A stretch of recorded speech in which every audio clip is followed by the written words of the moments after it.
Hello? Yo, yo. What's up, dude? What's up? Productive day, huh? I wrote a bit. Actually, I was able to write a bit. I'm just kind of editing and putting it together before I post anything. I posted some of it as a LinkedIn post, but just need to kind of put it together. But it's like enough content to be like an actual article. Okay. And yeah, it just talks about what we mentioned about that. Even though a company might not be NIS2 affected, they still need to make sure that their customers, or that they are, because their customers will ask for it, and their customers have the right to ask for it. And that's one thing about this book. It is actually a good reference, right? Because it's like, oh, he mentions every single thing very. Oh yeah, you can just kind of reference, yeah. Stepwise. So it's like, okay, what was that? What was that? So you like write like a colloquial article about this thing, and one of the major points is that like it's like it goes both ways. It's both sided. So like everyone needs to be secure, right? So it's like if you're going to provide to a critical infrastructure company, then you need to be also, and it covers everything, like the 10 measurements from like the main like from Article 21, like the risk assessment, business continuity, all these things. Yes. Each one, then the supplier needs to be all of those as well. But yeah, and I was also mentioning, but I'm not sure if I want to really say it, but like, for example, that's why this ISO 27001 certificate makes sense for customers that, or for people that don't need it, or companies that don't need it. They just do this, then they can have this certificate, this badge, and then it covers this 80, 70%, or 70, 80% to show to their customers that they have it. Or that they are like, basically it's just like when a customer's, because the customers can like audit them as their supplier and say, okay, yeah, give me your incident report plan. But if they have this certificate, then they can prove that they have these. Yeah, I was also thinking like so yeah, actually you're right, like it does make sense for ISO 27001 for these companies, but it costs money also, right? To do ISO 27001, I think these other products are the same price, like 9,000 a year or whatever, right? But for an even smaller company. And then on top of that, like the main company who's applicable for NIS2, the big company that needs to do NIS2, they have incident reporting, right? And ideally, if something goes wrong with their supplier, right?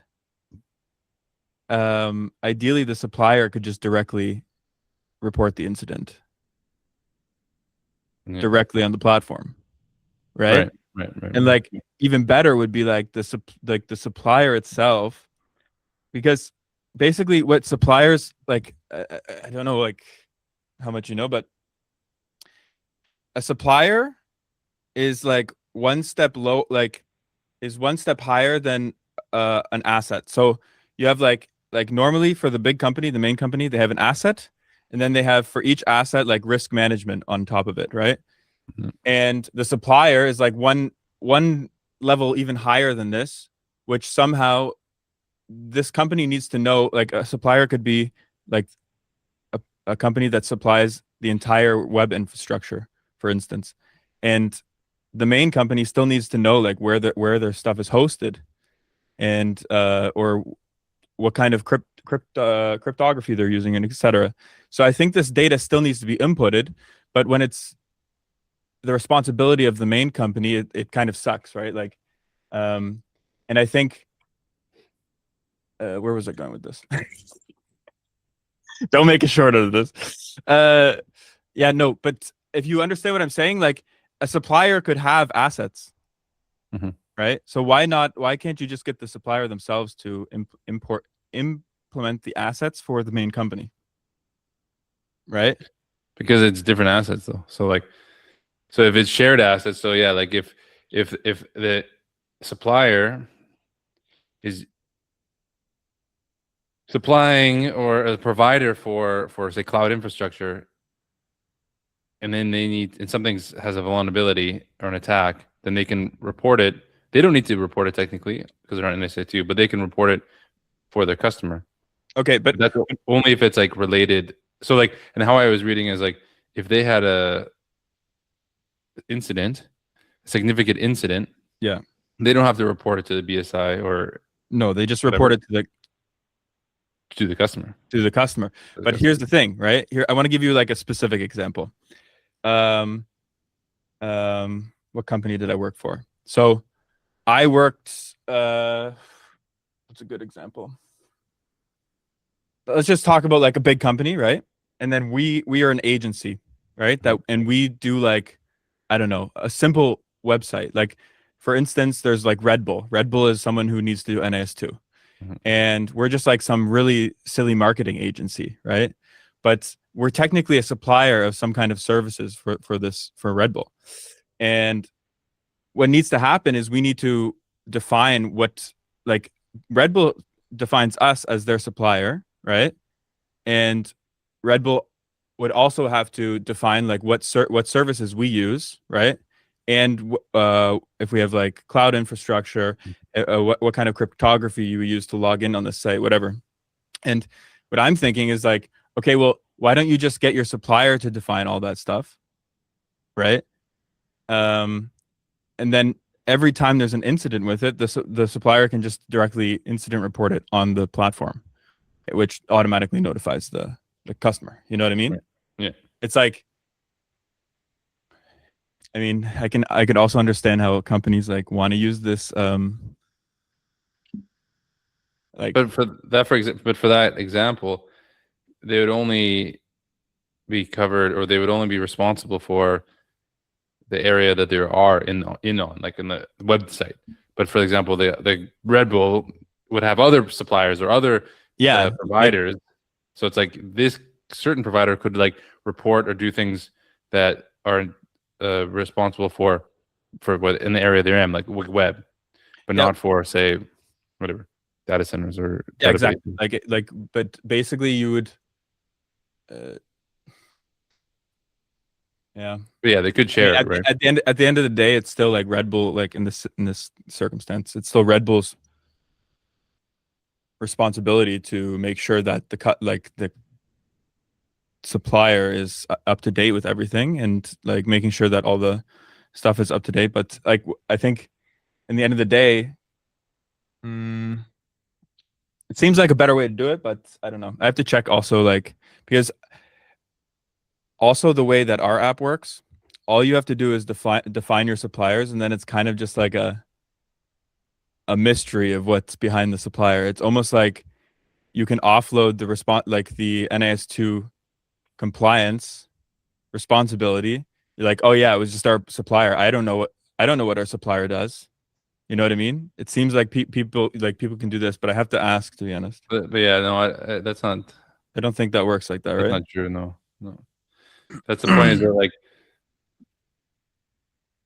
the Red Bull in this example has to do the due diligence and audit their suppliers to ensure that they have full supply chain security as well. And that's where they ask for governance. But what the fuck is Yeah. governance, anyways? But when they ask for incident response plan, encryption, multi-factor like authentication, phishing, cybersecurity hygiene, all these stuff. They ask their supplier, and the supplier says, "Oh yeah, no, yeah, we have like this." Right. But if we can refine it to even less requirements, right? To gain some traction, do it for free, like, you know, Yeah, um, because maybe this is, yeah, maybe this is better. I don't know.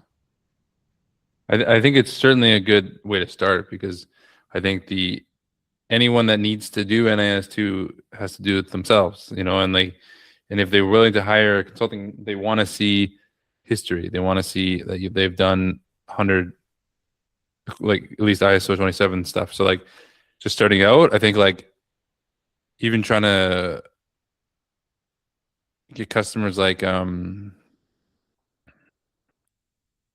don't know, whatever. Yeah, Someone like this is like like, that's bro, Peter guy. They don't need to do it, but I think he just does it so that they can get more better customers. I think like a lot of people do this Yeah. ISO 27000. But I'm just thinking also maybe it's worth it to build out this feature. So when we are at these Mesa and we just talk to the company that's obviously not NIS2, but maybe they have Yeah. like, oh yeah, like you can just do it on our platform and whatever. Yeah. Like, and then we get way more outreach. Dude, if we can make like a new certificate. Yeah, dude. Yeah. It's the NISD2. So I think like if we had like some sort of like in a platform, like you said, like prototype and having it a whatever, this is like 3 months. We can be quicker than that, say like 6 weeks or some bullshit. Plan, okay, yeah, who's this? Blah blah blah blah blah. And then at the end you get NASD2 certified and you can share this platform. You can give them logins or whatever, downloads to your customer. Bro, I think we just figured something like seriously interesting out. And okay. I think it's worth it to build out this feature, but wait, I need to just do some research first. And also it's so genius, bro, because like the CISO, cyber security, cyber information security, I don't know, something. Yeah, that's what it is, I think. Yeah, whatever. I got my book here. Yeah, the CISO, but there's CISO. There's a guy in a company who's like the CTO, but for cybersecurity or whatever. Right. And this guy would be in charge of making sure that the suppliers are there. You know what I mean? Yeah. And all you would do is like you say, hey supplier, please fill out this, and then we make it like really easy. Like when we reduce the requirements of the assets to something way easier, and basically it's like a fill in a form type thing. Mm-hmm. They could just send a link to their supplier. The supplier goes, oh, okay. And then it's just like a step form. It's like, okay, do you have Google? Do you have whatever? You know what I mean? They fill it all out. It's only accessible to the CISO. And then also the CISO says, and if you ever have an incident on one of these assets, you need to inform us within this time. They'll have like a service level agreement where like they'll only do business with companies that will make sure that they inform them in this time, and then it would send it right to the CISO's mail. So I think this is like, okay, bro, this might be the one. This might be it. But anyways, for now we keep the whole thing going. Like it's working. No, it's good though. I think like I feel like you're more motivated when you're making features anyways. So it's like as long as we're doing something. Of course. Yeah. Yeah. I feel like as long as we're doing something, it's like it's better than doing nothing. Yeah. And then went to the gym. So, but don't worry, brother. We're back on track. Yeah, I was gonna say, but for example, doing these features, you learn more about it as well. So like when we get a customer and we're gonna be hands-on consulting, the more we know, the better. We can use the platform, but also build upon it. So like even building, if like I said, I think part of me would say, well, we don't need to worry about more features or whatever. But also I think like run with that because it's a good idea, and then we can try to show that we can make like right now I was like, oh, maybe I should make more of these like not cap, but cool shorts, or like the screenshot, but with like the features, like whatever it's called, Loom or whatever. Anyway, I was like, oh, I can make more of that, but I'm like, but of what? I don't really know. So if you have more cooler features that we can make cool videos about, and like you said, showing mesas, then we can go with it, right? And learn more about it. But I think it doesn't really matter, and like I think it's a good idea, but it also doesn't matter because once we get a first free customer, we just want to do it for them. Yeah, we're using any tools we can, either build one or not. But yeah, and like unfortunately, I think like the features thing is like, okay, so obviously it's just low impact because you're building stuff for people that you don't know exists, right? And I think like the highest impact is actually getting a customer and doing like the hardest shit that nobody wants to do, right? So I don't know, because I think like in our because okay, not a new feature like reduce requirements, but just changing the features to that is fine. Still simplifies things. But yeah, even just getting hands-on customer or like customer as a non-scalable thing and then build a product from that seems to be a good idea. But yeah, sweet. I'm happy we met, even if you're Well, we like there's a few problems. Okay, I'm gonna do the research. I'm gonna check it out and see if it's worth it, because if we decided to do like this feature, we divide our user base, and it's like, okay, now you log in, but where do you want to go? Do you want to go to the whole compliance, or do you want to be like you know what I mean? Yeah, that's where I think then I'm like, I don't know. I feel like we need to just get people to do it and then build features around that, around them. Like, what are you? Who are you? Someone's like, I'm willing to stick with you for a couple months, won't pay you, but we'll give you feedback or whatever. What do you want? What kind of features do you want? Yeah. But yeah. I would love to have that too. I don't know. Like, the outreach is obviously the most important thing right now, but it seemed so unobtainable to get anybody, you know. It like right now it's very, very demotivating because it feels very unobtainable. I just don't know. I guess we just need to keep on also with networking. Like, sometimes it's just like outreach, but then you just stumble upon someone that like, oh, it's Connect, and then that's the actual person that is a customer. Like, even I mean, maybe through Mark and this other guy, like, I don't know if it'll work out for other things, but just like that's how you connect with people. Just like, yeah, like, let's connect. Oh, sick. I know this other person. But it's also, I mean, hard. here's the other thing. Like this this supplier overview, I don't know what to call it yet, but the supplier overview idea where a company can like add all its suppliers and then the suppliers fill in their own data. This could also be just a great free product. Like, right? Like, free product getting the people who pay in, right? Like, because obviously, I don't know.